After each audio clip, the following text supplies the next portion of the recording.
భారతదేశంలో అనేక సామాజిక వర్గాలు శతాబ్దాల కాలంగా ఆర్థికంగా, రాజకీయంగా, సామాజికంగా చాలా ఇబ్బందులు పడుతున్న దళితులకు, గిరిజనులకు రిజర్వేషన్లు ఇచ్చి మహనీయుడు అంబేద్కర్ గారు ఒక గొప్ప అవకాశాన్ని కల్పిస్తే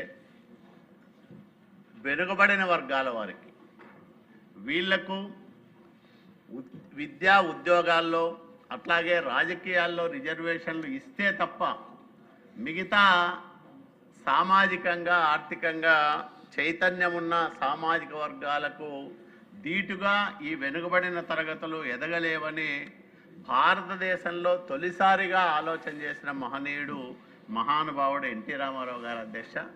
తొలిసారిగా స్థానిక సంస్థలు అంటే సామాన్యుడి చెంతకు ప్రభుత్వాన్ని నిలబెట్టి ప్రభుత్వ యంత్రాంగాన్ని మాండలిక వ్యవస్థ ద్వారా సామాన్యుడి చెంతకు నిలబెట్టడంతో పాటు మండలాల్లో 1987లో మండలాల్లో బీసీలకు 20% రిజర్వేషన్లు కల్పించి గొప్ప పునాది వేశాడు, బలమైన పునాది. బీసీలు నాయకులుగా ఎదగడానికి క్షేత్రస్థాయిలో ఒక బలమైన పునాది భారతదేశంలో మొదటిసారిగా ఆంధ్రప్రదేశ్ రాష్ట్రంలో మహనీయుడు ఎన్టీ రామారావు గారు వేశారు అధ్యక్ష.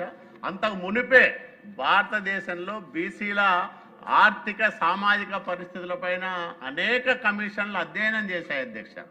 ఉదాహరణకు మనం మండల కమిషన్ తీసుకుంటే దాదాపు 79లో అప్పటి ప్రధానమంత్రి మొరార్జీ దేశాయ్ గారి మండల కమిషన్ ఏర్పాటు చేస్తే 1/1/1979లో అధ్యక్ష. 80 డిసెంబర్లోనే కమిషను రిపోర్ట్ ఇచ్చింది. అంటే భారతదేశంలో 52% మంది బీసీలు ఉన్నారు.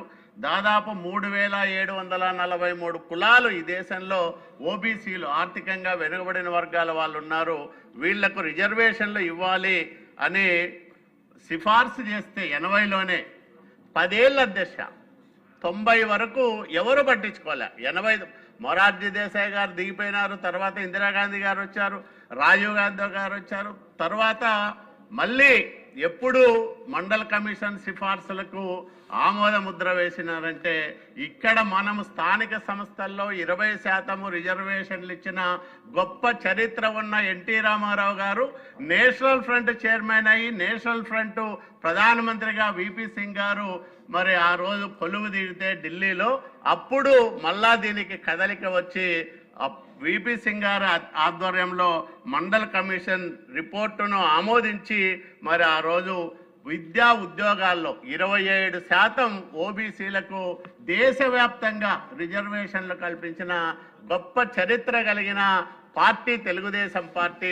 మహనీయుడు ఎన్టీ రామారావు గారికి దక్కుతుంది అధ్యక్ష. ఈ రాష్ట్రంలోనే కాదు, ఈ దేశంలో బీసీలు బాగుపడుతున్నారు ఈ రోజంటే దానికి కారణం తెలుగుదేశం పార్టీ సృష్టికర్త ఎన్టీ రామారావు గారు అనే విషయాన్ని గౌరవంగా చెప్పుకుంటాం అధ్యక్ష. తెలుగుదేశం పార్టీ కార్యకర్తలుగా అది మాకున్న గొప్పతనం అధ్యక్ష.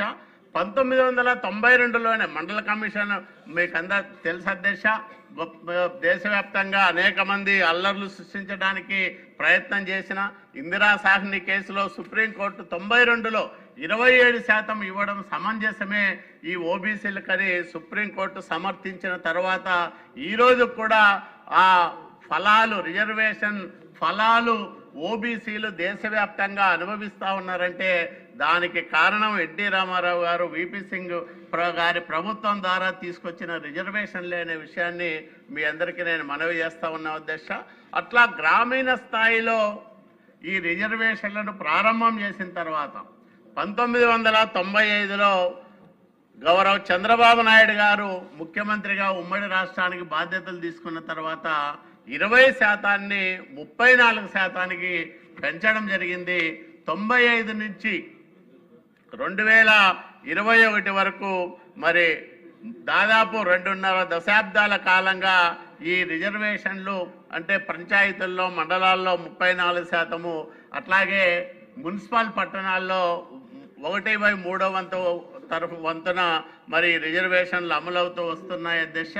దీనికి అంటే చిత్తశుద్ధి ఉండాలి అధ్యక్ష. వెనుకబడిన వర్గాలను కూడా ఇతర వర్గాలకు సమానంగా అభివృద్ధి చేయాలనే చిత్తశుద్ధి నాయకుడికి ఉంటే దాన్ని ఎట్లా అమలు చేయాలనే ఆలోచన, దానికి తగిన ప్రత్యామ్నాయ మార్గాలు ఎదగడానికి చాలా సులువవుతుంది. కానీ అట్లా ఆలోచన చేయకోకుండా కేవలం బీసీలంటే ఒక కక్షతో వీళ్ళు స్థానికంగా క్షేత్రస్థాయిలో నాయకులుగా ఎదగకూడదు, ఎక్కడైతే అక్కడ భూస్వాములు, పెత్తందారులు, ధనవంతులు, బలవంతులు ఉంటారో వాళ్ళ అడుగులకు మడుగులెత్తుతూ ఉండాలి తప్ప, ఓట్లేసే యంత్రాలుగా ఉండాలి తప్ప బీసీలు నాయకులుగా ఎదగకూడదనే ఒక దురుద్దేశంతో జగన్మోహన్ రెడ్డి మరి ఈ రిజర్వేషన్ శాతాన్ని 10% తగ్గించాడు అధ్యక్ష. 34 నుంచి 24కు తగ్గించి మరి ఎలక్షన్లకు పోయిన విషయాన్ని మనం చూసాం. ఇందాక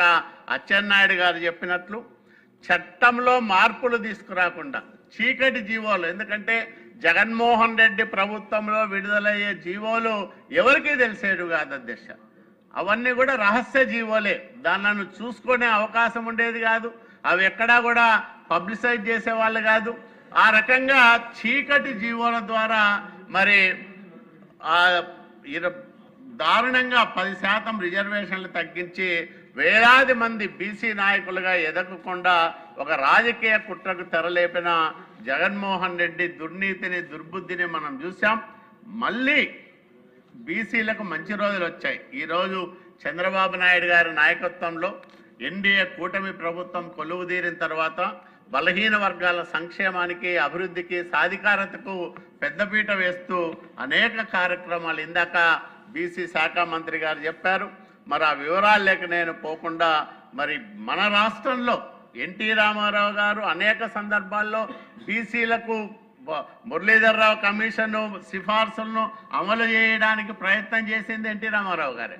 తర్వాత 34%తో ఇన్ని సంవత్సరాలు స్థానిక సంస్థల్లో బీసీల నాయకత్వాన్ని ప్రోత్సహిస్తూ వస్తున్న పార్టీ తెలుగుదేశం పార్టీ.